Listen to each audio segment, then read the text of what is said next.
मेरे सभी पूर्वजों को मेरा सादर ओम श्री गणेश देवताय नमः। ओम श्री कुल देवताय नमः। ओम श्री गुरु देवताय नमः। ओम सर्वश्री इष्ट देवताय नमो नमः। शिव शरण दोस्तों, मैं हूँ कड़प्पा। फिर से आपके सामने हाजिर हूँ। मेरे धर्म कर्म चैनल में आप सभी का स्वागत है दोस्तों। दोस्तों, पंचांग आज का अभी आपके सामने प्रस्तुत करने जा रहा हूँ। दोस्तों, आज तारीख 8 अक्टूबर 2024, शनिवार शक 1946, संवत्सर क्रोधी अयन दक्षिण, ऋतु शरद, मास अश्विन, पक्ष शुक्ल।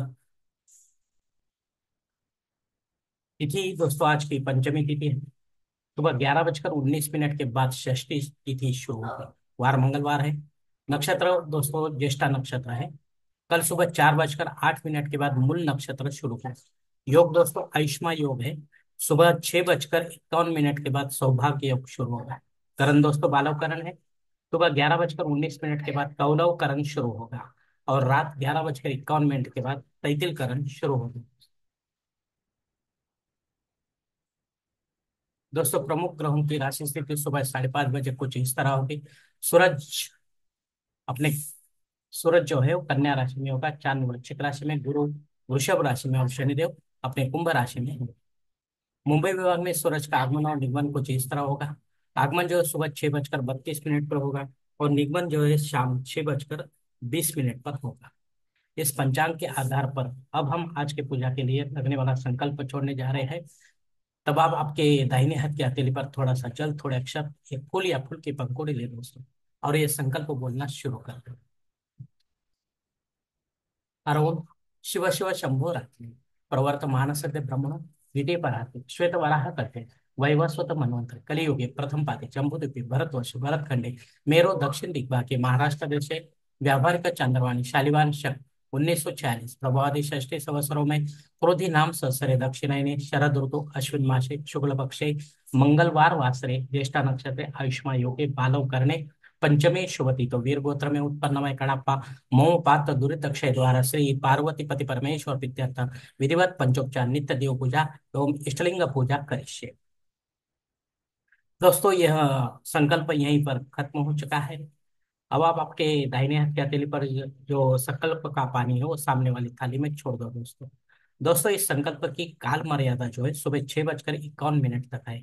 इस समय के बाद भी अगर आपको किसी धार्मिक विधि की संपन्नता के लिए संकल्प छोड़ना है तो कृपा करके ऊपर के बदले हुए पंचांग का सहारा लेकर आप नया संकल्प तैयार करें और उस संकल्प में आप जो करने जा रहे हैं धार्मिक विधि उसका उल्लेख अवश्य करें। तब जाकर आपकी ये धार्मिक सेवा संबंधित देवताओं तक पहुंचेगी और उनका आशीर्वाद आप तक पहुंच जाएगा। आपका जीवन और भी सुलभ बन जाएगा दोस्तों।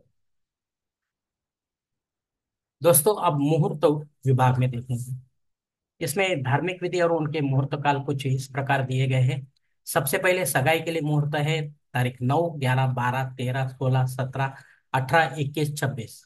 गोद भराई के लिए मुहूर्त दिया गया है तारीख 9, 17, 18, 21।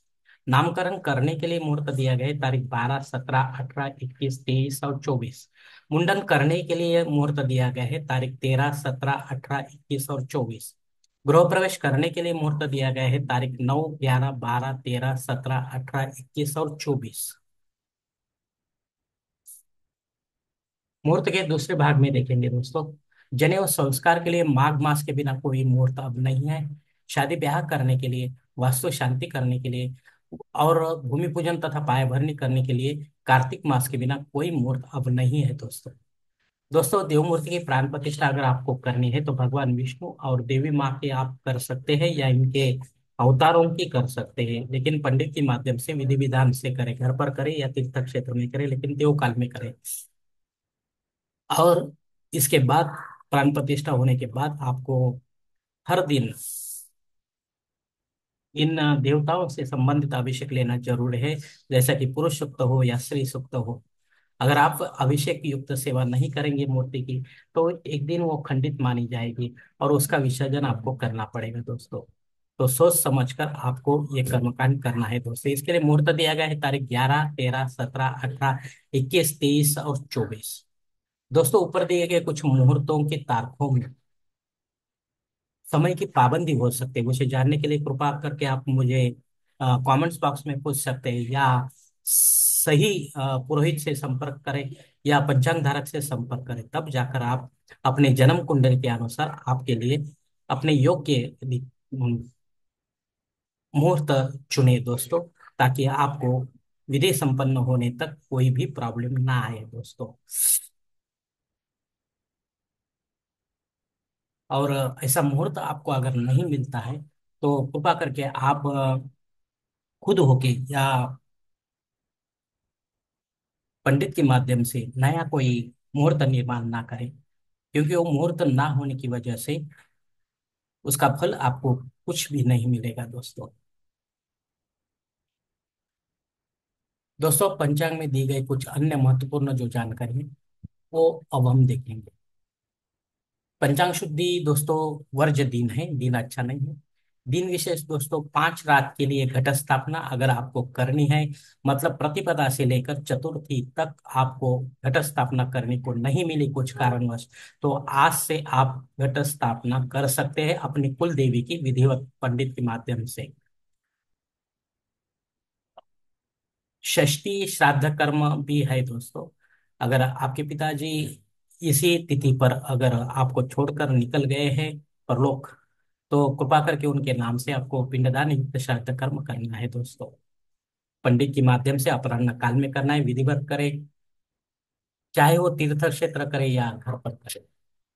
तब जाकर आपकी ये पितर सेवा आपके पितरों तक पहुंचेगी और उनका आशीर्वाद आप तक पहुंच जाएगा, आपका जीवन और भी सुख बन जाएगा दोस्तों। सुबह 11:19 तक दग्ध योग है।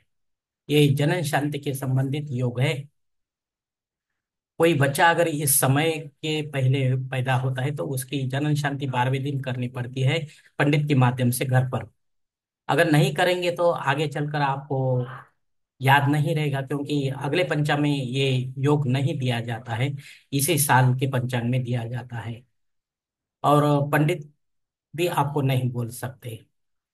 तो हो सकता है बालक के जीवन में और भी कुछ अनहोनी हो जाए दोस्तों। इस कारण आपको ये शांति कर्म करना है, जनन शांति कर्म। 11:19 से लेकर कल सुबह 4:08 तक घबाड़े योग है। ये अच्छा योग है दोस्तों, लेकिन दिन भी वर्ज्य है, तो आपको सोच समझ कर काम करना है। अगर आपको यश मिलने के चांसेस दिखते हैं तो ही आगे बढ़ना है, वरना नहीं बढ़ना है दोस्तों। अग्नि धरती पर हाजिर नहीं है, इसके लिए आप नया कोई यज्ञ या कर्मकांड नहीं कर सकते। जो रेगुलर है वही आप कर सकते हैं। राहु काल दोस्तों दोपहर 3 बजे से लेकर 4:30 बजे तक है। इस काल में भी आपको महत्वपूर्ण काम नहीं करना है, वरना राहु आपके काम को बिगाड़ सकता है। तो और कोई समय में करेंगे तो आपको सफलता प्राप्त हो सकती है। प्रमुख वक्री ग्रह में गोचर शनि वक्री है दोस्तों, जो 18 नवंबर तक वक्री रहेगा। उसके बाद 1-2 दिन स्तंभी होकर पहले जैसा मार्गी हो जाएगा दोस्तों।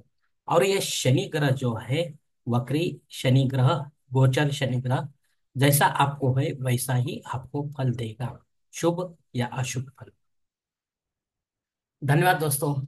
आज का ये पंचांग संबंधी वीडियो मैं यहीं पर खत्म करता हूँ। अगर आप मेरे विचारों से सहमत है तो कृपा करके मेरा धर्म कर्म चैनल सब्सक्राइब करो, लाइक करो, आपकी आपके मित्र और फैमिली के साथ शेयर करो। और मेरा अगला वीडियो आप तक पहुंचने के लिए बेल बटन अवश्य दबाओ। धन्यवाद दोस्तों। अगली मुलाकात होने तक आप खुश रहे, आनंदी रहे, प्रसन्न रहे, शिव कल्याण। हरि ओम शिव महादेव।